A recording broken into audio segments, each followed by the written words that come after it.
2 वर्ष माझ्या कपाळावर गुलाल लावला। तिसरा वर्ष जो होता आताचा बरोबरीने सामना उतरला। काही नियमावली आहेत, नियमावलीच्या नुसार दोन्ही गाड्यांचं चिठ्ठी उडवली। त्या चिठ्ठीच्या माध्यमातून चिठ्ठी त्यांच्या नावाने निघाली म्हणून आज ते पळतायत इथे।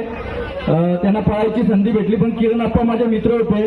किरण आप्पांनी थोडीशी आम्हाला पळायची इथे संधी दिली असती, कारण की इथे आमचा तिसरा वर्ष होता या वर्षाच्या टायमाला। तर किरण आप्पांचं हे गाव आहे, म्हणजे त्या गावासाठी आमचा इथे मान सन्मान ठेवला असता मुंबईकरांचा। दोन्ही बैल मुंबईचे होते। 6 वर्ष आम्ही आतापर्यंत एकमेकाच्या ऑपोजिशन मध्ये लढत होतो मुंबईला। ते दोन्ही पैरेकरी आज आम्ही 6 वर्षानंतर एकत्र आलो आणि एकत्र आल्यानंतर आज मथुरची हॅट्रिक होती।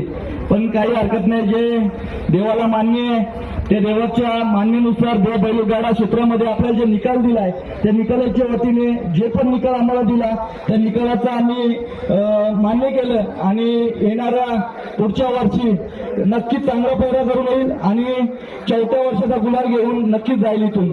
जय श्रीराम, जय शिवराय।